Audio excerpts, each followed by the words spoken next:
Welcome to our noon edition of Arirang News. Let's start with the headlines at this hour. South Korea's current account balance for December 2023 saw yet another surplus. The Bank of Korea said this is the 8th month straight that the country saw green, thanks to strong exports. South Korea will export 10 of its homegrown medium-range surface-to-air missile batteries, dubbed Cheongdong-2, to Saudi Arabia in a $3.2 billion deal. This is the second sale of the system to a Middle Eastern country, following a deal with the UAE back in 2022. For the first time in 19 years, South Korea has raised its medical school admissions quota. From next year, 2,000 more students will be able to be admitted into med school, all part of the government solution to a chronic shortage of physicians. But doctors' groups are against this measure and are threatening to go on strike. Beginning with South Korea logging yet another current account surplus in December. The country's central bank said December's surplus reached over $7 billion on the back of strong chip and auto exports. This marks the 8th month straight that the country's trade balance has landed in the black. An Sung-jin starts us off. South Korea's current account balance for December last year saw surplus yet again on the back of strong exports. According to preliminary data released by the Bank of Korea on Wednesday, the current account saw monthly surplus for the 8th consecutive month, with a surplus for December standing at $7.41 billion. This is mostly due to improving exports, which grew 5% compared to a year earlier, as the value of semiconductor exports jumped. Auto exports also continue their upward trend with an on-year increase of 19.2%. Though exports to the EU and China dropped, shipments to the US and Southeast Asia were both up. Imports dropped by 10.8% compared to the year before as prices for raw materials fell. The strong performance of exports and the falling imports led the goods account to also see a surplus of $8 billion in December. The services account, which tracks the inflow and outflow of business services, tourism, and transportation, posted a $2.54 billion deficit due to fewer tourists from Japan. For the year 2023 as a whole, the current account surplus stood at $35.49 billion, nearly $10 billion higher than the year before. An Sung-jin, Arirang News.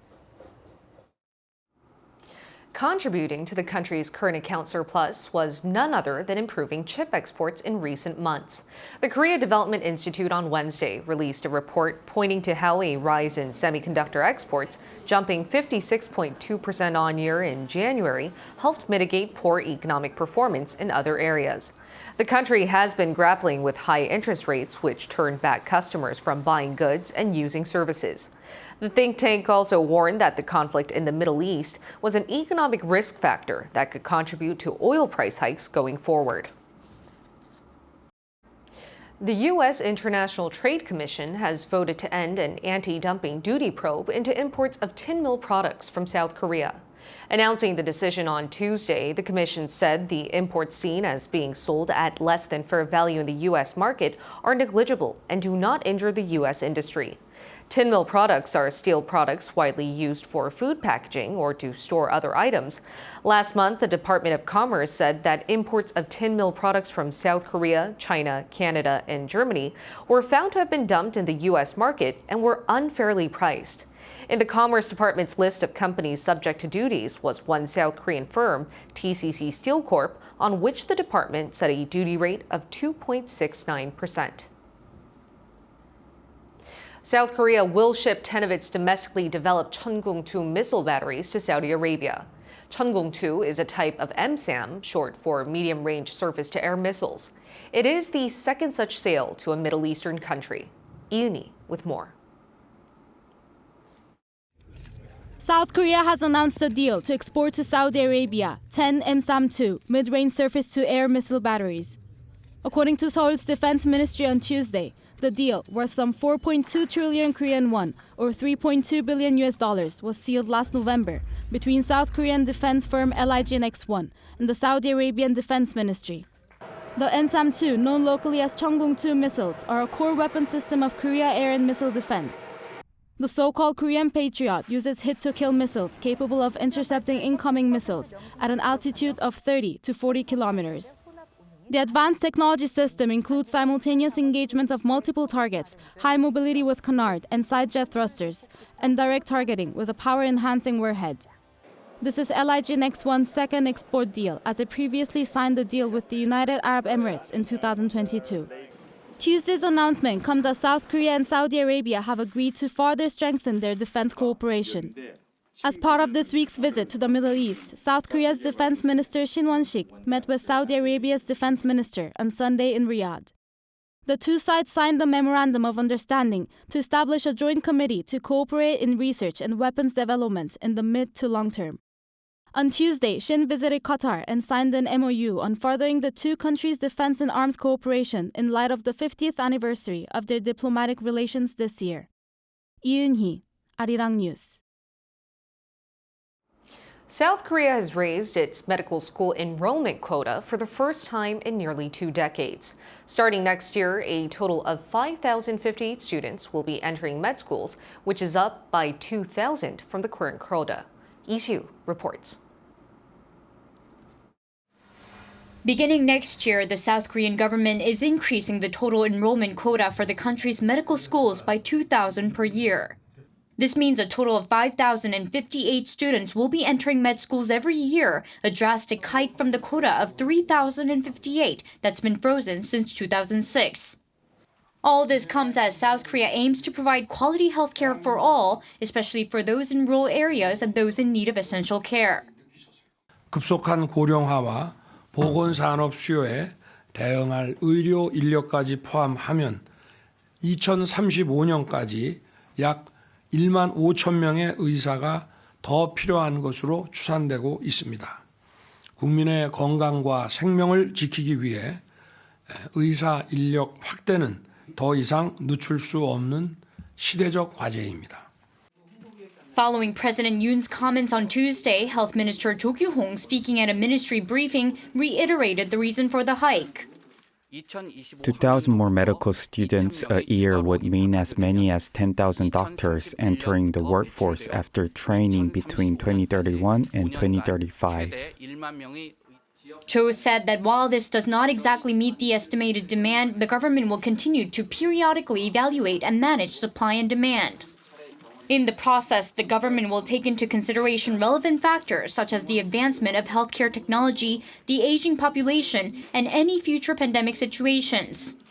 Meanwhile, the health ministry has vowed that it will work to build a robust regional healthcare system by making sure that a certain percentage of the student body of medical schools outside of the capital area is filled by students from the local region.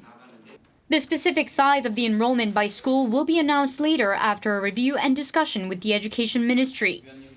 Lee Si-hu, Arirang News. The latest med school quota hike hasn't been well received by everyone. Many doctors have made clear that they're strongly against this measure and are threatening to hold a nationwide strike. But some other professions in the field, including nurses, caregivers, and healthcare workers, have dismissed doctors' opposition as unjustifiable. Song Yu-jin explains. The medical school quota increase has been a topic of heated debate here in South Korea. The government has been pushing for an expansion to address the shortage of doctors in a country where there are only 2.6 physicians per 1,000 people, far below the OECD average of 3.7. However, this proposal has triggered strong opposition from many doctors in the country. At an emergency press conference on Tuesday, the Korean Medical Association warned of a nationwide strike if the government unilaterally proceeds with the decision to raise the quota. This has the potential to stir up issues in our national health insurance system, which is on track to turn into a deficit this year and is anticipated to experience a decrease in accumulated funds. There are also concerns about the increase in social costs and the risk of our natural sciences education taking a hit, a critical field in enhancing Korea's competitiveness. The association, consisting of around 140,000 doctors and medical students, has been critical of the government's plan, arguing that fundamental measures should come first. This includes enhancing the working environment for physicians through better pay or exploring methods to better allocate them so that certain areas of medicine do not experience a lack of doctors. In response, the Korean Health and Medical Workers Union, made up of nurses, caregivers, and healthcare workers, issued a press release dismissing the KMA's actions as an unjustifiable coercion. The union says increasing the number of doctors is supported by the majority of the general public, as it can prevent illegal medical practices and is crucial to enhancing the overall quality of medical services. It also challenged the KMA, calling the government's decision unilateral, emphasizing that the Ministry of Health and Welfare has engaged in dozens of meetings and consultations with the association. If a strike does happen, the Health Ministry has warned of countermeasures, such as an immediate return to work order. Those who do not comply may face a license suspension of up to a year, imprisonment for a maximum of 3 years, or a fine up to 30 million Korean won, which is around $22,500 US. 송유진, Arirang News. Another demographic issue Korea is trying to tackle is its low birth rate. Our Park Kwon-woo went to the streets to hear what's stopping the average Korean from wanting to have children and what they think needs to be done to solve this. South Korea is quickly becoming known for its aging population, with the number of new births recorded on a downward trend. According to data from Statistics Korea, the total fertility rate in 2022 was 0.78. Figures for 2023 are set to be released at the end of February, and experts say that figure could fall even further. But what's behind these dwindling numbers? I went out on the streets of Seoul to find out why people are reluctant to have kids. The parents usually have some big pressure, good school, good nursery, good kindergartens, so education fee, and the others is really, really expensive. With higher prices, sufficient earnings are needed to take care of a child. Housing issues need to be solved and also education fees. Along with the expense of having kids, some pointed to the difficulty associated with raising children and working at the same time. The importance of alone time by young adults is seen as another factor driving the number of births down. In response, the government introduced several policies this year, including an increase in financial support to encourage people to have more kids. But many young adults I spoke to said they wouldn't think too differently despite strengthening governmental support. Several policies that can actually help people to settle down are needed more than monetary support. People also spoke about the need for better conditions for parents returning to work after a child is born. One expert suggested ways to encourage people to have children. Among OECD nations, Korea is on the upper rankings of working hours, so realistically, parents can't concentrate on raising kids, even if they have them. Working hours need to be shorter. And he said more companies will need to allow people to use parental leaves more flexibly. With the government's target of raising the total fertility rate to 1 birth per woman, the Presidential Committee on Aging Society and Population Policy also said it will be releasing a comprehensive plan, possibly in March, to solve issues related to the country's low birth and fertility rate. Park Kwon-woo, Arirang News.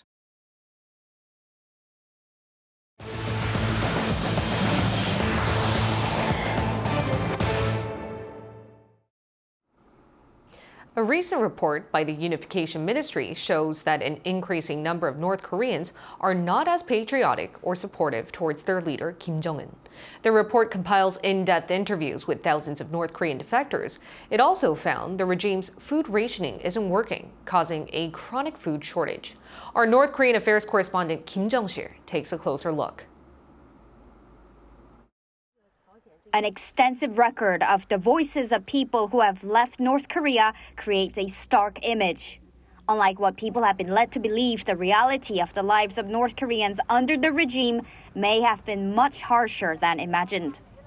On Tuesday, the government here released a comprehensive report on the North's economy and its society at large. The report is based on a trove of information that had been kept confidential until now.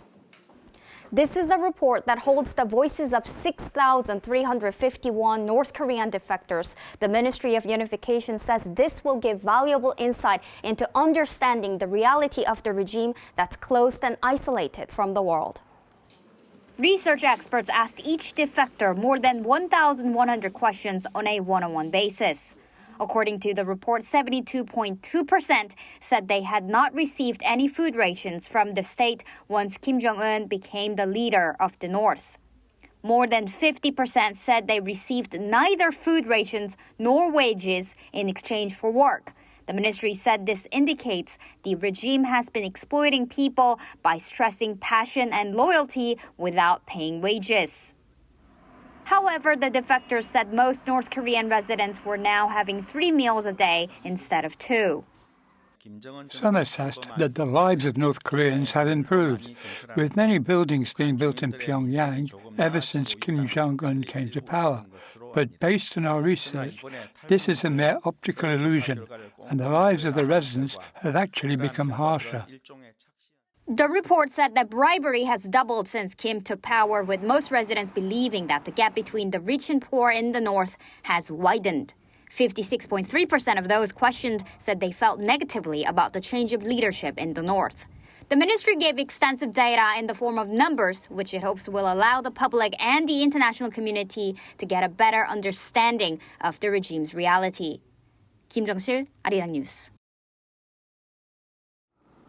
South Korea's Foreign Minister Cho Tae-ol spoke on the phone with his Chinese counterpart Wang Yi on Tuesday, marking the first conversation between the two officials since Cho was appointed last month. During the 50-minute call, Wang invited Cho to visit Beijing to further develop bilateral relations. In response, Cho agreed to schedule a visit via diplomatic channels at a time that's convenient for both sides. The top diplomats also agreed on the importance of managing supply chain stability and decided to seek new sources of development through deepening bilateral trade and investment. On North Korea, Cho urged Beijing to play a constructive role in bringing Pyongyang to dialogue and expressed concerns about North Korean defectors being forcibly sent back to China. The New York Times reported Tuesday that Moscow had released $9 million worth of frozen North Korean assets after Pyongyang provided them with weapons for its war in Ukraine. The report cited anonymous Western intelligence officials, but did not identify the Russian bank that released the funds from the $30 million in frozen North Korean assets being held. Sources say the arrangement occurred sometime after the North sent arms. Washington said last month that Russia had fired at least one of the missiles given by the North at Ukraine. South Korea plans to set aside $10.39 billion for low-interest loans for projects in developing countries that focus on climate change, digital transition, and public health by 2026, as well as reconstruction projects in Ukraine. According to the Finance Ministry on Wednesday, under the Economic Development Cooperation Fund, South Korea plans to finance approximately $3.4 billion worth of new projects this year, followed by $3.47 billion and $3.55 billion in 2025 and 26, respectively. 60 to 70% of the three-year budget will go towards projects in Asia, with 20 to 30% for African nations. South Korea plans to support reconstruction projects worth $2.1 billion in Ukraine. Qatar says Hamas has given a generally positive response to a proposed truce deal with Israel. The news comes as the UN reported 67% of the Gaza Strip is now under an evacuation order. Lee Seung-jae has more. Qatar says Hamas has given a generally positive response to a proposed truce deal with Israel as the militant group reiterated its call for an end to the Israeli assault on Gaza.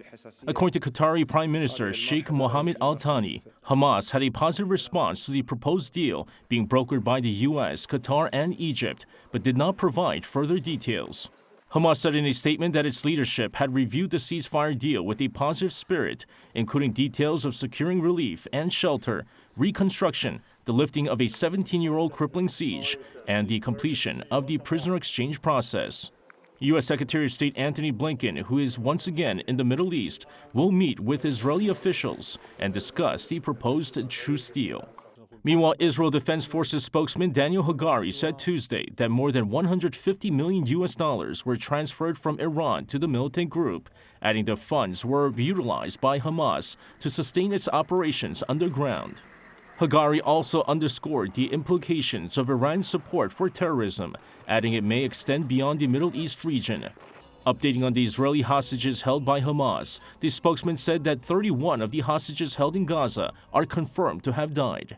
Israel has said 136 hostages are still being held in Gaza. With the armed conflict between Israel and Hamas now spanning 4 months, the UN says Israel's evacuation orders in the Gaza Strip now cover 2/3 of the territory. The UN Office for the Coordination of Humanitarian Affairs said Tuesday that more than half of Gaza's population is now crammed into the town of Rafah on the border with Egypt and surrounding areas. 이승재, Arirang News. Now to the AFC Asian Cup in Qatar, where South Korea suffered a 2-0 defeat to Jordan in Tuesday's semifinal.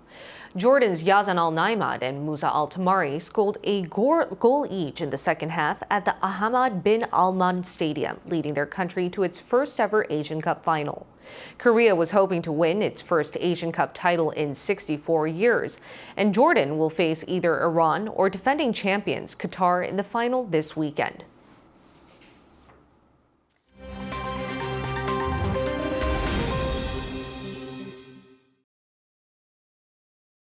Let's take a look at the latest news in the world now.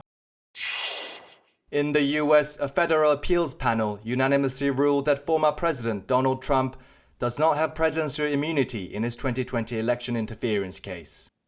The appeals court's decision rejects the former president's claims that he is immune from the related criminal charges and leaves Trump open to prosecution. Trump has been charged with conspiracy to overturn President Joe Biden's victory in the 2020 election and with committing fraud in an attempt to remain in office. In January 2021, a mob of Trump's supporters stormed the US Capitol building in Washington, D.C. in an effort to overturn his election defeat. The case's trial was initially scheduled for March 4th, but has been postponed until Trump's immunity claim plays out. In the UK, King Charles was seen in public for the first time on Tuesday since it was made public that he was suffering from cancer. Charles was seen waving and smiling to passers-by in a car with Queen Camilla while on a short drive from his home, Clarence House in central London, to Buckingham Palace on Tuesday afternoon. It is believed that Charles and Camilla left on board the royal household helicopter later that day, departing for Sandringham Estate. Buckingham Palace announced on Monday that the 75-year-old king had been diagnosed with a form of cancer during his recent treatment of a benign enlarged prostate. In Hong Kong, the chief executive of the region, John Lee, has publicly complained about football superstar Lionel Messi's failure to play in a match between Inter Miami and a local team. Speaking Tuesday, Lee demanded that organizers explain why Messi could not play, saying the Hong Kong government was disappointed that a detailed explanation was not provided promptly. The game's organizer, Tatler Asia CEO Michel Lamounière, apologized at press conference on Monday, saying the star players will play if they are fit. Fans were left disappointed at the sold-out Hong Kong stadium on Sunday, as star player Messi sat on the bench as Inter Miami beat a Hong Kong 11 4-1. Inter Miami was booed off the field by some 38,000 spectators, with fans later demanding refunds. To Japan now, where this year's Miss Japan beauty pageant winner renounced her title after the magazine revealed she had an affair with a married man. Ukraine-born Karolina Shino, who was crowned Miss Japan in January, renounced her crown and resigned from a modeling agency after the weekly Bunshin magazine reported a relationship with a married doctor. Initially, Shino claimed that she did not know he was married, but later she said she was aware of her partner's status and that he had a family. Shino has apologized on social media, as well as to the man's partner and his family. Miss Japan organizers said Tuesday that following Shino's renunciation, the 2024 winner spot will remain empty. Kim Seong, Arirang News.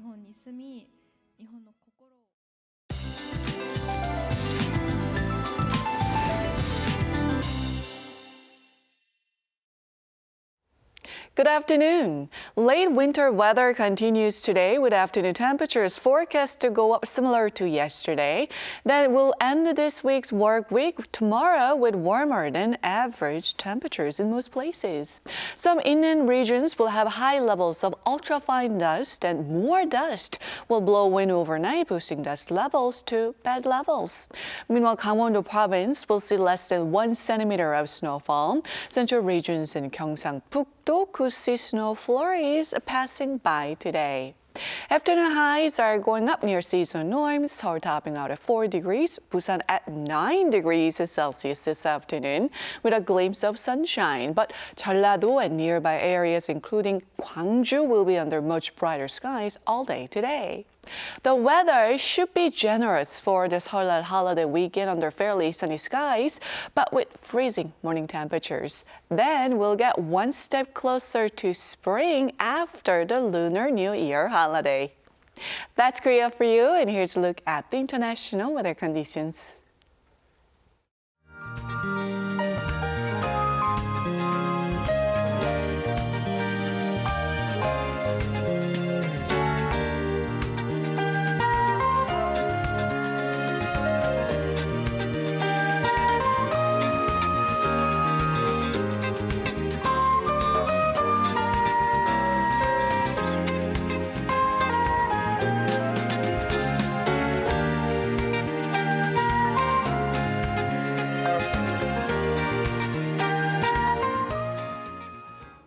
That's all we have for you at this hour. We'll bring you more updates on what's going on in Korea and around the world at the same time tomorrow.